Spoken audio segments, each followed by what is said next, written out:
Starting in. Yeah, if you want me to pull out, just let me know. But otherwise, we can just stand by from a little bit further back here. I can move even a bit further away. Okay. But now it's only moving. Okay, so still right.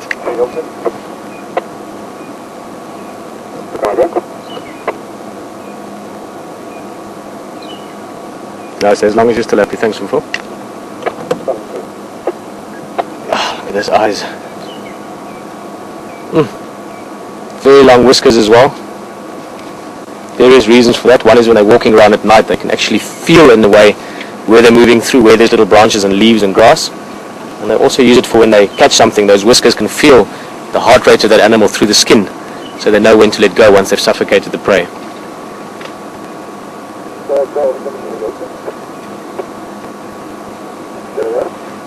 So tell me, did you direct me to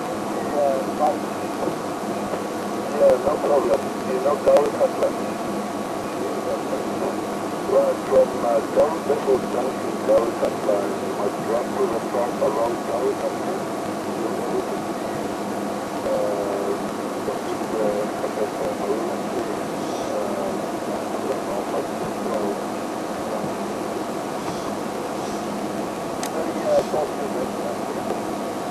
Okay, yeah, from Darwin Bedford Cutler, just take Darwin Cutler to the south. You will be able to see one big huckleberry tree on the western side of the one tree, and you will be able to see all the northern ones. Thanks, Tom. I'm happy for that. Thank you. So thank you, and this is a good one, and difficult there.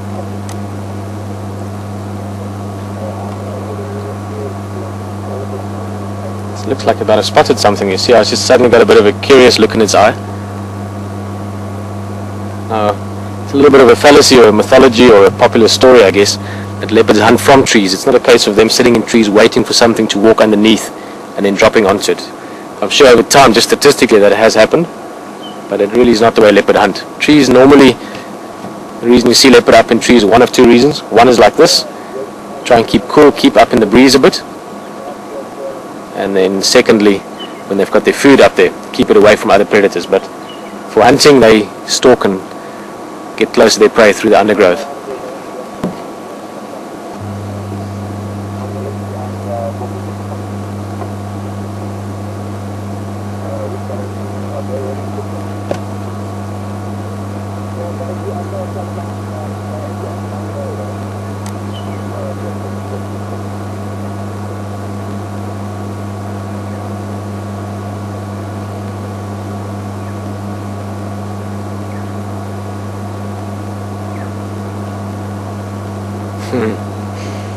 Couldn't have been that interesting.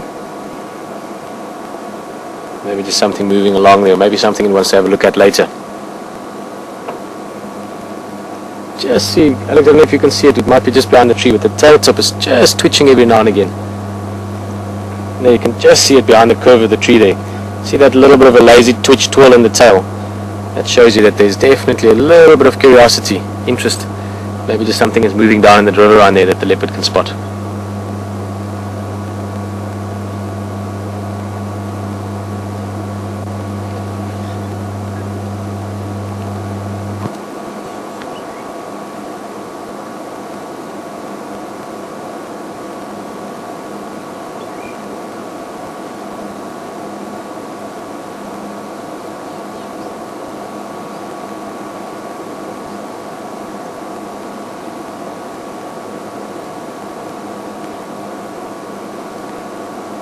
See, it's still looking. Also panting still. You see that sort of shallow breathing in the throat there. You can see the movement nicely. It's showing that this animal is quite hot.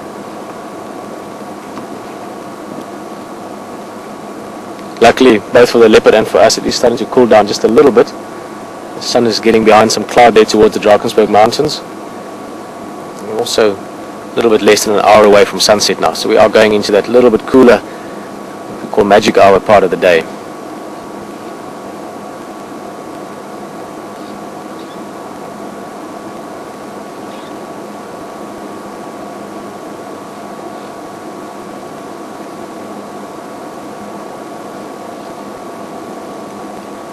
I'm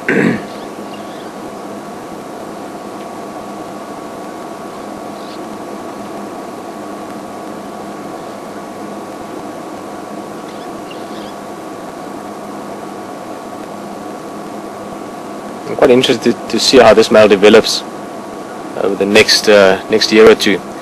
Beacon male is a little bit skittish, but he's getting better by the day. Obviously a day like today where he's comfortable up in the tree and there's lots of cars coming and going is very good for his habituation. Why I say it's going to be interesting is that he's more and more starting to assert himself into this area. Now there isn't a lot of activity from other males up here. Fufunya and Tyson, the two other big leopard males that we see sometimes, first of all they've been quite scarce, we haven't really seen them much, and when we do they only come up to about Treehouse Dam. So that means up here, Gowrie Waterhole, up towards Buffelshoek Dam even, it's sort of a bit of a grey or empty area even for adult male leopard.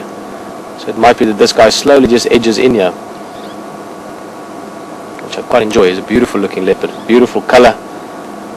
He's got the potential to be very big when he grows up. He's still got a year or two of maturing to do, so it's a good chance this guy will be one of the bigger boys up here in the next 24 months or so.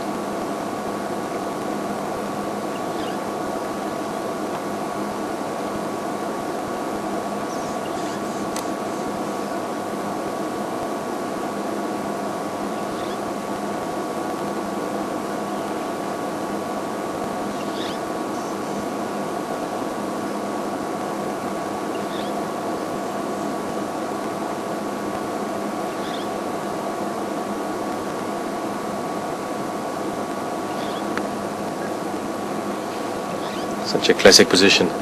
Can't get over it. That big heavy branch. I love these trees, jackalberries or ntoma as they call in Tsonga.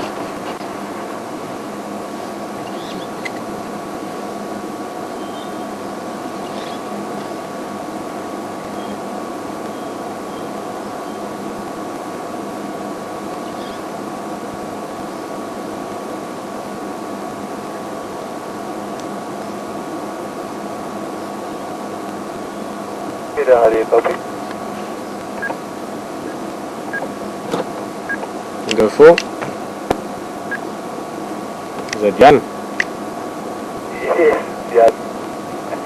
We have got a question from Anita in the Netherlands. She just wanted to know, can you tell me how high a leopard is and how much kilo or pound do they weigh as average? Cool, thanks Jan. I'm going to answer that question in a second. Anita, you're just asking about, I presume that the heights or how tall leopards are. I'm going to have to sort of give you a rough indication, but they're probably about a meter, just over a meter at the shoulder. And then in terms of their weight, a very big male leopard can get up to about 85 kilograms, but typically about 70. Oh, look at this, Ali just coming up to our north on Gowrie Katlan.